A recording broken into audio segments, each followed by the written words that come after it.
کبھی 10 منٹ عادت ہو جائے نا دعا مانگنے کی علیحدہ سے رات کو، حضور نے فرمایا جو فرض نماز کے بعد دعا مانگے اللہ اس کی قبول کر لیتا ہے۔ نبی پاک صلی اللہ تعالی علیہ وسلم نے فرمایا اللہ مسافر کی دعا قبول فرماتا ہے۔ حضور نے فرمایا اللہ مظلوم کی دعا قبول فرماتا ہے۔ حضور نے فرمایا بیمار سے دعا کراؤ اللہ اس کی دعا قبول فرماتا ہے۔ میرے نبی پاک نے فرمایا ماں باپ جب بھی اولاد کے لیے ہاتھ اٹھائیں، ویسے تے بلے شاہ تو آسمانی اڑ دیا ہی پھڑ دیں، جڑا گھر بیٹھا انہوں بڑھیا ہی نہیں۔ حضور فرمانے لگے ماں باپ جب بھی اولاد کے لیے دعا فرمائیں اللہ ان کی دعا کو قبول کرتا ہے۔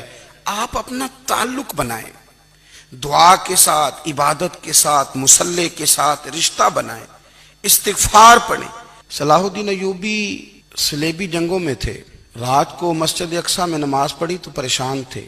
ایک بزرگ سے ملاقات ہوئی تو وہ کہنے لگے کہ آپ بڑے پریشان ہیں۔ کہنے لگے حضور پریشان اس لیے ہوں کہ پہلے ہی مسلمان کمزور ہے، اب میں نے سنا ہے دشمن کا ایک بحری بیڑا وہ جنگی سامان سے بھرا ہوا آ رہا ہے، تو اب ان کے پاس اور تلواریں اور نیزے آ جائیں گے، مسلمانوں کے پاس پہلے ہی وسائل کی کمی ہے، پریشان ہو کس طرح کر کے مقابلہ کریں گے۔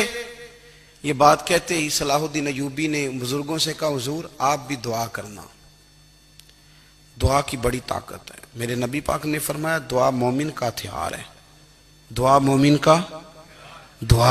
کا حضور نے فرمایا تقدیر کو سوائے دعا کے کوئی چیز نہیں بدل سکتی۔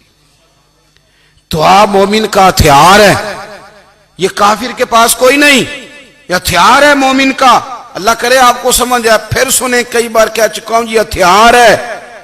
کافر کے مقابلے میں جو تیرے پاس سب سے بڑا ہتھیار ہے وہ دعا ہے۔ دعائیں کرانی چھوڑ دی، کرنی چھوڑ دی، لینی چھوڑ دی۔ حضرت سیدنا انس بن مالک رضی اللہ تعالیٰ عنہ فرمایا کرتے تھے میں نے وہ رنگ دیکھا ہے جب حضور دعا مانگتے تھے اور حضور کی مقدس آنکھوں میں آنسو بھی ساتھ ہی بہا کرتے تھے، میں نے وہ انداز دیکھا۔ تو صلاح الدین ایوبی بزرگ سے کہنے لگے آپ بھی دعا کیجئے، اور خود رونے لگے اور سر سجدے میں رکھ کے رونے لگے، اور عشاء سے لے کر فجر تک روئے، خوب روئے۔ صبح وہ بزرگ آئے تو صلاح الدین ایوبی کا خوبصورت اور ہنستا ہوا چہرہ دیکھا، کہنے لگے آپ بڑے خوش ہیں، رات تو میں نے بڑے روتے ہوئے دیکھا تھا۔ تو کہنے لگے حضور وہ جو بحری بیڑا آ رہا تھا نا وہ پانی میں ڈوب گیا ہے، اب وہ نہیں آ رہا، ابھی خبر آئی ہے تو میں بڑا خوش ہوں۔ بزرگ کہنے لگے اٹھ سینے سے لگ اور سن ایک بات، وہ بحری بیڑا پانی میں نہیں ڈوبا، وہ تیرے آنسوؤں میں ڈوب گیا ہے۔ وہ جو تو رات رویا ہے نا رب کریم کی بارگاہ میں تو وہ ڈوب گیا ہے۔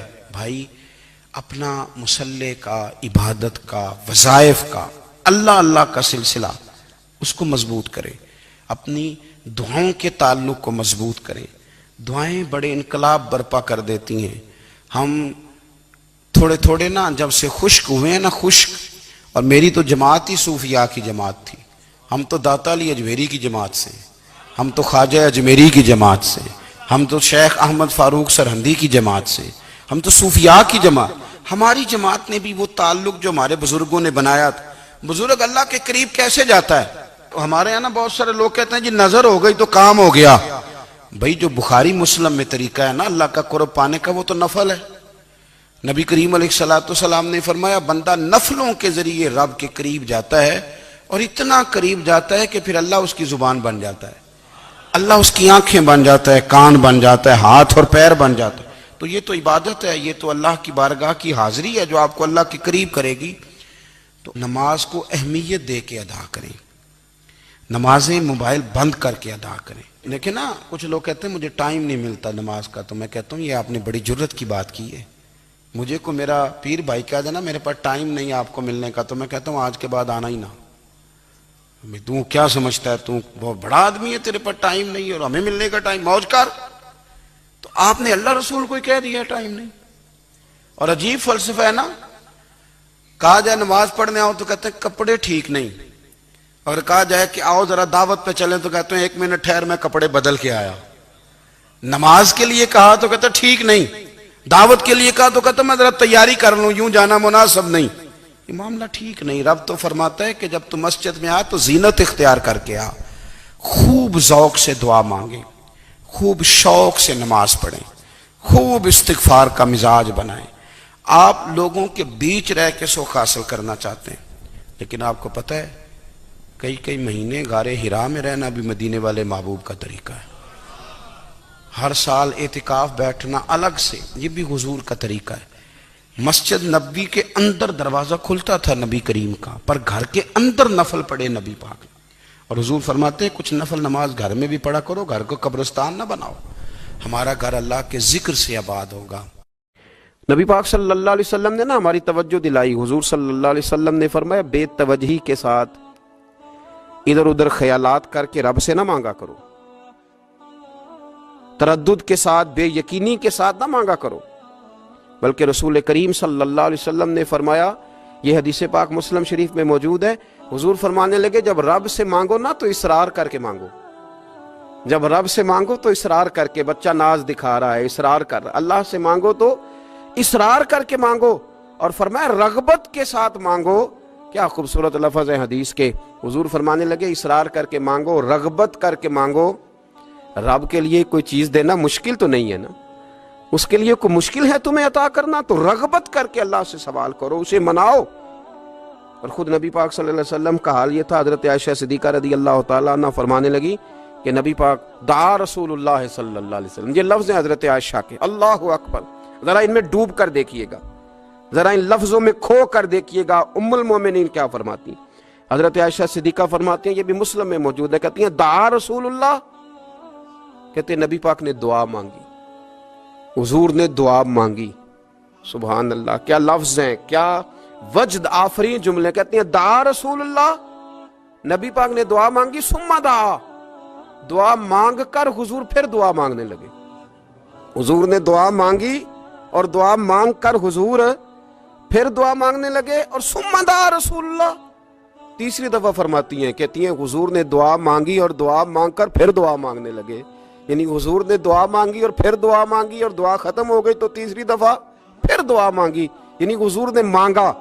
کیا کہا حضرت نے، فرمانے لگے مانگیں گے مانگے جائیں گے، منہ مانگی پائیں گے، سرکار میں نہ لا ہے نہ حاجت اگر کی ہے، مانگیں گے مانگے جائیں گے، منہ مانگی پائیں گے۔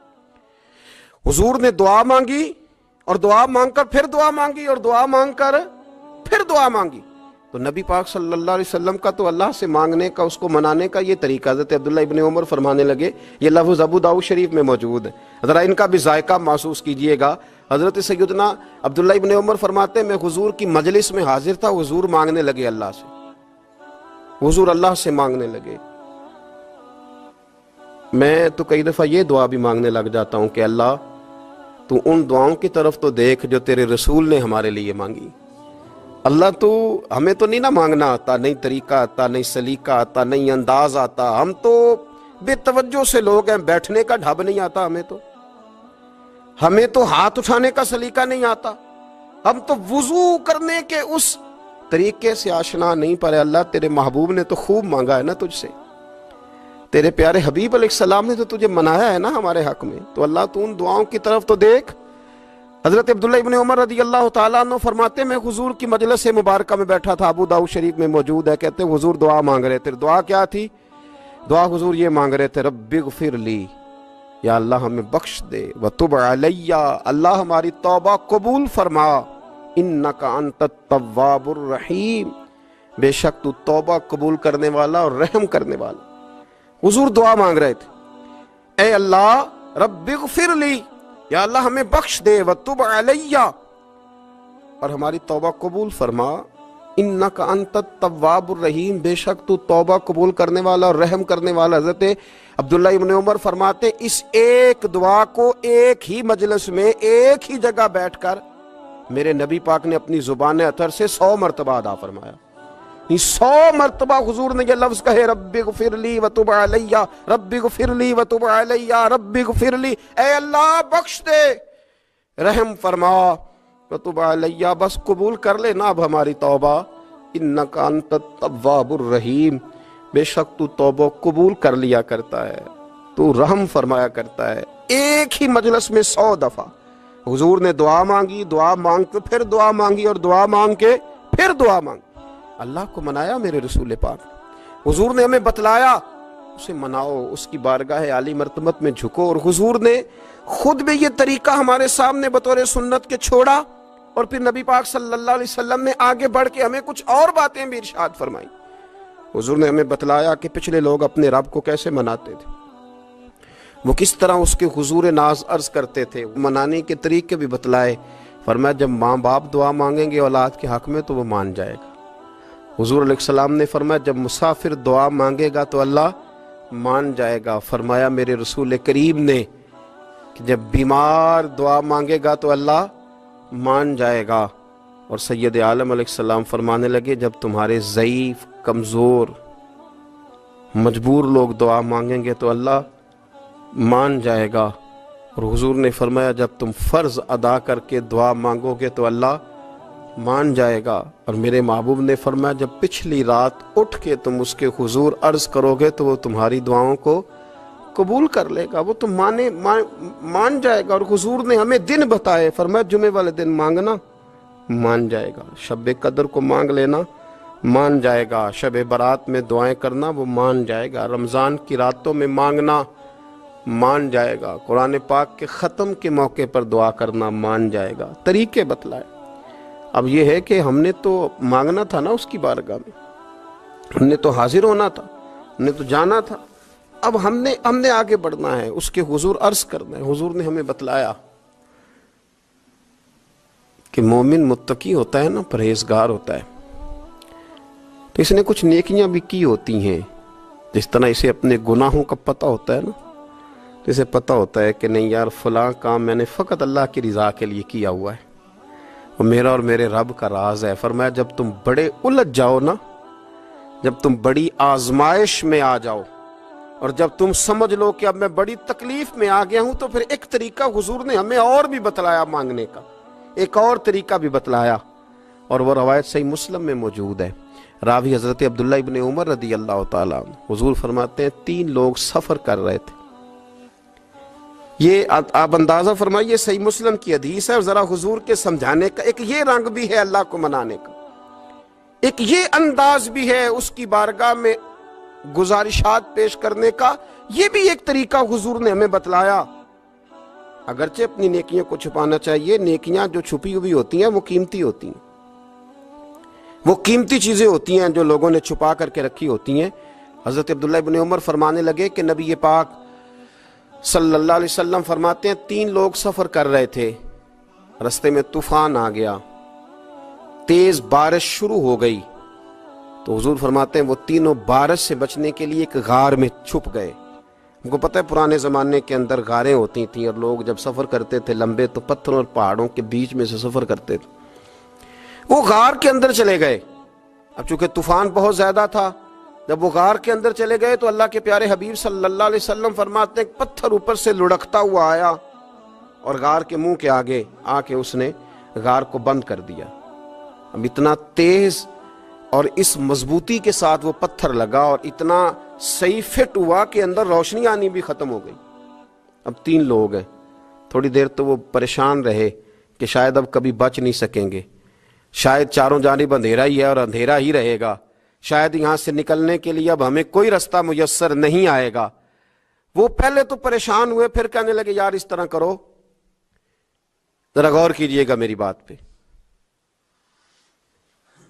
فرمایا اس طرح کرو، اگر کوئی زندگی میں نیکی کی ہے نا تو ذرا اس نیکی کو یاد تو کرو، اور یاد کر کے اس مالک کے حضور عرض تو کرو. وہ کریم ہے، کوئی آنکھو شاید من جاوے تے گل کم تتڑی دا بن جاوے، عرض تو کرو. تو ان میں سے یہ آپ اندازہ فرمائیے یہ بات بیان کون کر رہا ہے؟ یہ مدینے والے رسول بیان کر رہے ہیں، یہ نبی پاک علیہ السلام نے بیان فرمایا. یہ وہ کہانی ہے جو ہمیں ہمارے نبی پاک نے سنائی، رسول کریم علیہ السلام نے ہمیں بتلائی. یہ داستان محبت. حضور فرمانے لگے ایک نے ان میں سے ہاتھ اٹھائے اور اس نے انداز کیا چھیڑا، عرض کرنے لگا اللہ تو جانتا ہے نا میں نے بکریاں رکھی ہیں، میں غریب ہوں، مزدور ہوں، اور مالک تو یہ بھی جانتا ہے کہ میرے بچے بھی ہیں، بیوی بھی ہے، پر میں جب بھی گھر لوٹا ہوں تو دودھ میں نے بچوں اور بیوی کو پہلے نہیں دیا، بوڑھے ماں باپ کو پہلے دیا.